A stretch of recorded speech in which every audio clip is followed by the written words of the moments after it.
Jay Kemp, Women of Boxing. I'm here in Hammond Boxing Club in Hammond, Indiana, home of merciless Mary McGee. How's it going, champ? It's going pretty good. How about you? I'm doing fantastic.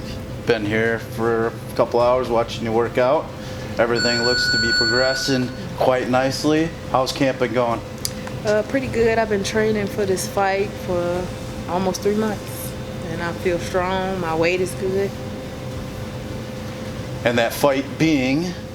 The IBF super lightweight title against Esteche in New York City, December the 5th, on a DeBella card.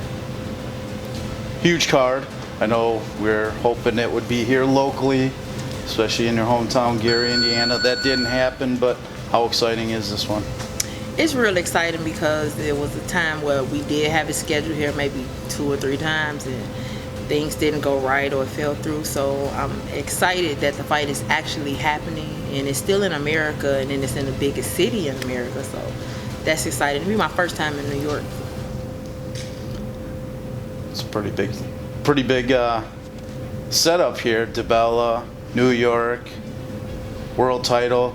Something that you're not totally unfamiliar with. You've already had a couple world title fights. Yes. How does this compare to those?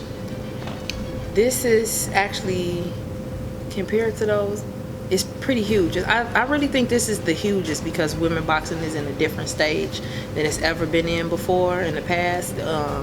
You go to somebody's hometown, you might not get treated fairly, but women boxing is on a higher stage now, so this is actually bigger than most fights, than all fights I've been in, honestly, to me.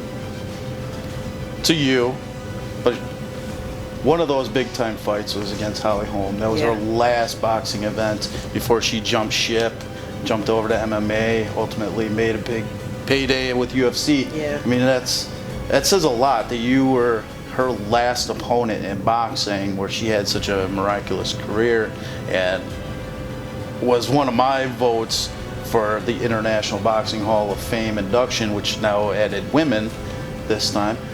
I mean, that says a lot. You got that opportunity. You've also fought Erica Farias. I mean, what do you have to say about all that? Well, that fight with Holly Holmes was pretty special. Me and her kind of clicked and had like a bond going on after the fight, really, but she had a lot of respect for me. I had a lot of respect for her, and she was just at her best that night. It was we did 10 rounds. I went the distance with her, and it was a good fight. I had moments in the fight, but she was just at her very top that night, and I feel like that was one of the best female fighters in boxing at that time, and I took her on. So that was a great fight. And as far as Farias go, when I fought her when she was maybe 18-0 in her backyard about 6 years ago.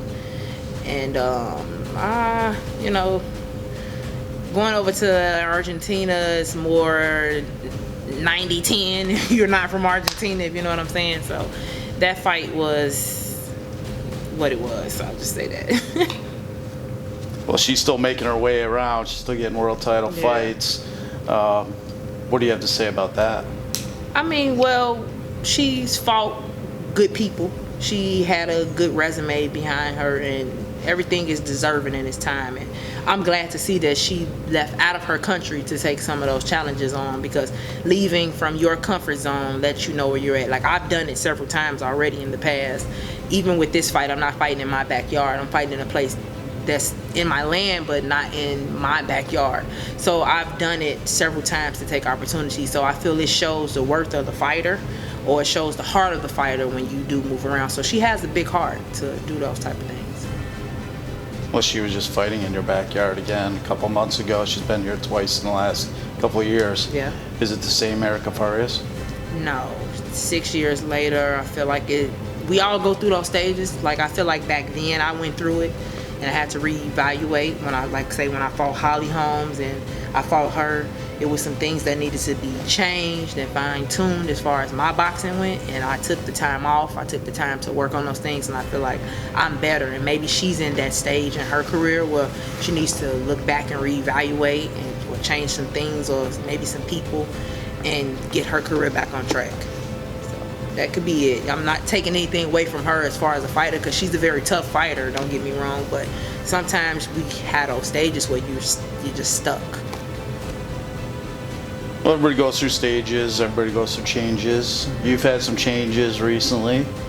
Yeah. What's going on with Team Merciless? Well, right now I'm working with Brian Cowan. He's my manager. I'm also working with Lou DiBella as a promoter.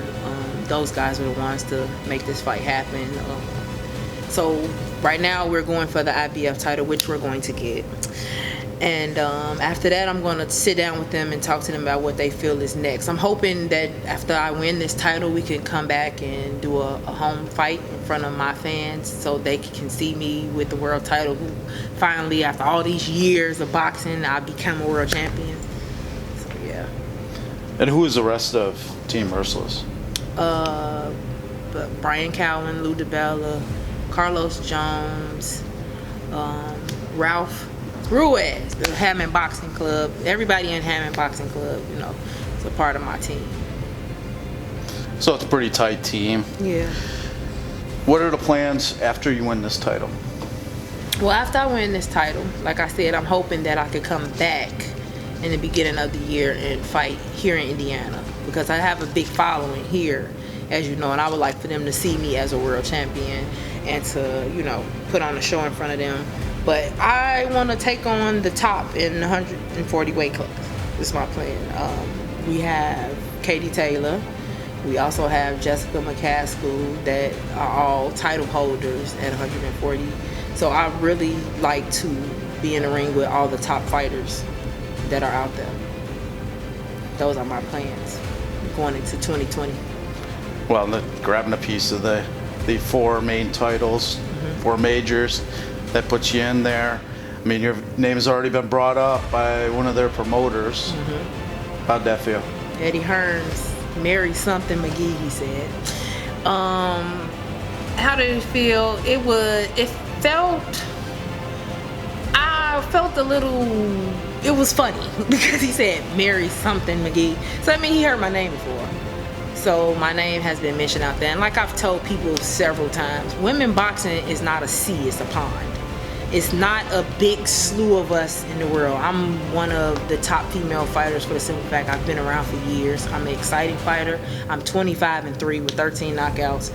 You're not gonna find too many of me in the world. So for him to know my name, eventually I'm gonna be thrown out there anyway to mix in with these girls, to keep women boxing growing. So to hear him say my name and to know that I'm a part of it, it made me feel acknowledged. I'll say that.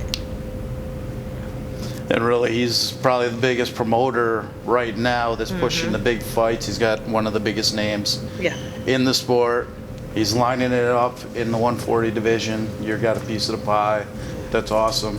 Speaking of pie, how much you gonna be missing the pie this week? Oh boy, my weight's pretty good, but I think if I indulged in Thanksgiving, I have a problem. So I'm gonna pretty much stick to the diet that I've been on, and I worked hard to be on weight, so I'm gonna stay right where I'm at. So I won't be eating any pie. So it's more of like season's beatings. You're just getting ready and primed to just lay down on somebody else. Yeah, basically, pretty much. So what do you have to say for the fans, family members, and everybody here, Hammond and your hometown, Gary, Indiana? Well, the fight's going to be on UFC Fight Pass, so if you can actually come out to New York to support me, maybe you can order the UFC Fight Pass December 5th and watch the fight. Look out for any watch parties that they're going to be having, and expect for me to come home the IBF Super Lightweight World Champion. That's the goal. That's what's going to happen. Any last words for fans, friends, supporters, sponsors? Well, I appreciate everybody that's supported me throughout my 20-year career. And I'm just grateful for this opportunity, and I'm going to make the best out of it, and I'm ready. I'm in shape. That's awesome. How can fans follow you? My Facebook is Mary McGee, and my Instagram is Mary McGee _champion. They can look me up those 2 ways. Sounds good. Good luck, champ. Thank you. Appreciate it. work. Awesome.